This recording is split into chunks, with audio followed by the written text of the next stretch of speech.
So next on the agenda is a talkback. Like Ellie announced earlier, this is part of my thesis dissertation for my undergraduate degree in America. I go to Western Kentucky University. I'm double majoring in creative writing and dance with the Honors College. So I'd like to open it up to any questions you might have, or if you'd like, I can give you kind of a longer summary of what it is that I'm doing with my project. Does anyone have any questions about what you just seen? Anything at all? Okay, well, I'll talk a little bit more about what exactly it is that I'm doing. So basically, it started in fall 2013. I came here and studied at Harlexton College in the fall, and they didn't have a dance program or a creative writing program. So what I did was I kind of started a writing group, and then I started going out into the community, going to London, here in Grantham, and finding some dance classes to take. So I found the Tantry Dance Company. We have a representative here tonight. And I started taking classes with them and just kind of getting more immersed into the community and the culture of dance here in Britain, which I started to learn was very different than what it is in America. As far as, the way that the styles have developed, the way that things are performed, and like the way that people perceive things. So that kind of founded my research, and I decided I wanted to look deeper into the differences as to why things are so different in the two different countries. So with that, I started taking more classes here. I went back to America and studied more there. I went to LA, did research with different companies all across the West Coast. And now I'm back again. And the concert you have just seen was kind of just my brainchild. I took a lot of my poetry and a lot of my dance, and I merged it together to create one kind of different genre that I think not a lot of people have seen before. So what I'm doing is presenting it here in England, and then in March it will be presented in America. And then the audience surveys that you just filled out, thank you for doing that, will be compared. So I'm going to try to see how audiences of different cultural backgrounds receive the dance that they see. So, now are there any questions?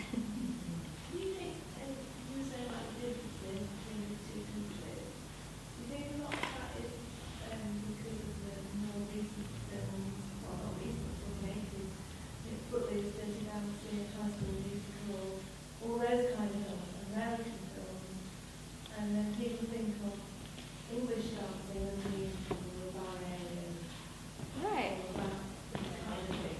Yeah, that's an interesting take. I hadn't looked into the films, but you definitely have a point with all of the kind of pop culture things that are springing up in America with the different dance films that we have made in the past, couple of decades. I hadn't looked into that, but that's really interesting because A lot of American movies probably have an effect on English dancing. definitely, Street dancing thing taken up here now. yes, But I think that's come from the movies. Um, That's absolutely right. I've noticed when I've been here just in different dance studios and different companies that street dancing does kind of have more of a presence in studios and communities.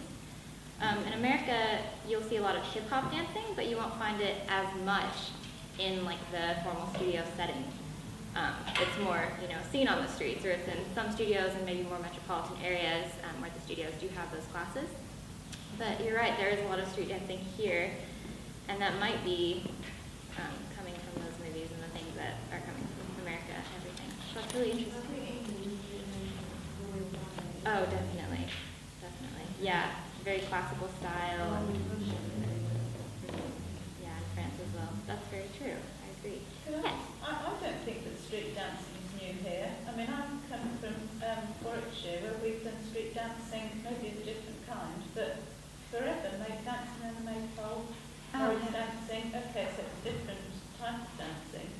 Yeah. But I would say it's more an evolution of the type of dancing that might have changed more quickly or different in America rather than in this country. But I wouldn't say that street dancing is new to this country. Right. I see what you're saying. That you're saying that like the maybe Morris dancing and the maypole and things like that have kind of evolved over the years. And we might not have moved in the same direction as you have, this being a different country. Maybe Right. stuff is being imported into this country now. But certainly the tradition of street dancing is very much alive and well and has been for hundreds of years. Definitely. And it certainly reflects the culture currently taking place in the countries to a certain extent Yeah. as well, the evolution of culture reflects the evolution. Yeah, and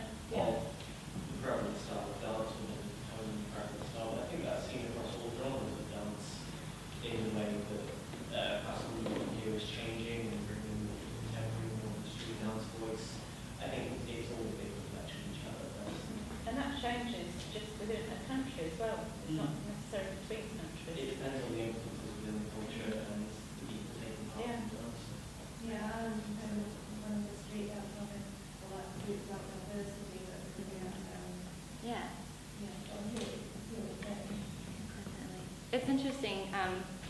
So half of the cast, Fiona and I, are American University students. She came over here to perform with me, which was amazing. And then the two younger ones you saw were Tegan Chambers and Leah Maslin, and they're both English girls. I merged their names together. Tegan is a part of my host family here from when I went to Harlexton.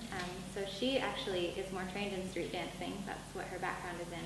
And then Leah has had more tap and ballet experience, more of a classical background. So it was a lot of fun trying to teach them the technique of improvising for performance, which is something that younger dancers don't usually get, and even, in some places you don't get it until the university level. You might not get it at all. Part of the reason why this is an improvisation concert and not just strict choreography for all the pieces is because I want to kind of break that mold. I find that most dancers, because they haven't been, so that's kind of what I've started to find with the more research I've done. I just spent the last week or so in LA, where they have a very different movement style than they do in New York. And like you were saying, in New York, they're kind of sticking more to the, not necessarily old-fashioned, but the codified forms of dance. You'll see a lot of modern dance that's coming after Martha Graham or Merce Cunningham. But in LA, they don't really play to those rules. They kind of just do their own thing. So what I'm finding is that even in America, you'll see completely different things on the two separate coasts, and then you come to England and it's a whole other beast in itself. But I find that I think the exported types of styles and genres that have come from America are finding their place in England, and they have for years. But it's just kind of developed in a different way since it didn't begin there. You're kind of taking maybe what is appreciated or what you like to do, and then it kind of gets changed a little bit. So that's interesting. Yes. In our experience in the U.S. right now, stilts are being used a lot by dance companies. Okay. Both in Lexington, we have people who are doing that, and I have a friend who dances in Rhode Island with a professional company that does site-specific, and they use silks as well as ballet and improvisation. So I don't know if silks are up and coming here as well. There's actually quite a few companies in this country that are using large amounts of aerial work, and I think it's possibly another evolution of dance now in that they're looking beyond just using the earth and looking to what can be done in suspension and change some plates as well. As companies like Motion House here have been exploring use of laser work for the last 5 or 6 years. I have, and I'd say there's quite a few companies within Newcastle, Manchester, and actually there's a few around Europe, Norway, but I think it's starting to crop up everywhere because there are more opportunities for training as well. And I wonder if that's what's going to Absolutely. Yes. Something that somebody just said made me think that the parallel between the evolution of language and dance might be quite interesting, probably outside the scope of what you're doing, because you've got to draw the boundary somewhere. But Right. for example, the evolution of dances between different countries. I wonder what it was when you said that LA don't take any notice of a codification in New York, and I thought, well, that's typical of what I know about LA. Right. But also things like hip hop, which has developed its own language. Yes. So you can start to sort of see when you look around different cultures and different geographical areas that the changes in dance can probably also be mirrored in the changes in language to some extent. Absolutely. I love that idea, and it keeps getting brought up with the different people that I kind of interview and the different sources I read. And I would love to take that and explore that more because, of course, English is another one of my majors, and linguistics is an interest of mine. Mm-hmm. And I find that the evolution is very similar over the years. So that's an interesting topic to kind of look at. I mean, it's dance and art as well, because I've done dance in the last 7 years. It's always been slightly behind the rest of the art movements. You see a neoclassical dance product after the neoclassical art movement. Right. They wait some sort of inspiration. I think, street culture and street language is street slang, and maybe street dance happening as well. Yeah. I'll definitely look more into that. It's very interesting. Especially because I'm taking poetry and adding it to the dance as well. And that's something that has been done by plenty of artists, and I've spoken to a couple of dance directors of different companies and different universities who say that a lot of their work is inspired by poetry to begin with, but it doesn't have a presence on the stage as much as what I'm doing in this concert. And I just find it interesting that, you know, poetry is evolving as well, as the way that dance is evolving, and so I'm just trying to make it work together, and it's been a big task, it's been a challenge, but hopefully you all enjoyed what you saw. I look forward to reading your surveys that you filled out. Is there anything else? I'm here until tomorrow, and then I go to London for 2 days, and then I'm back in America for the start of the semester on Monday. Yeah.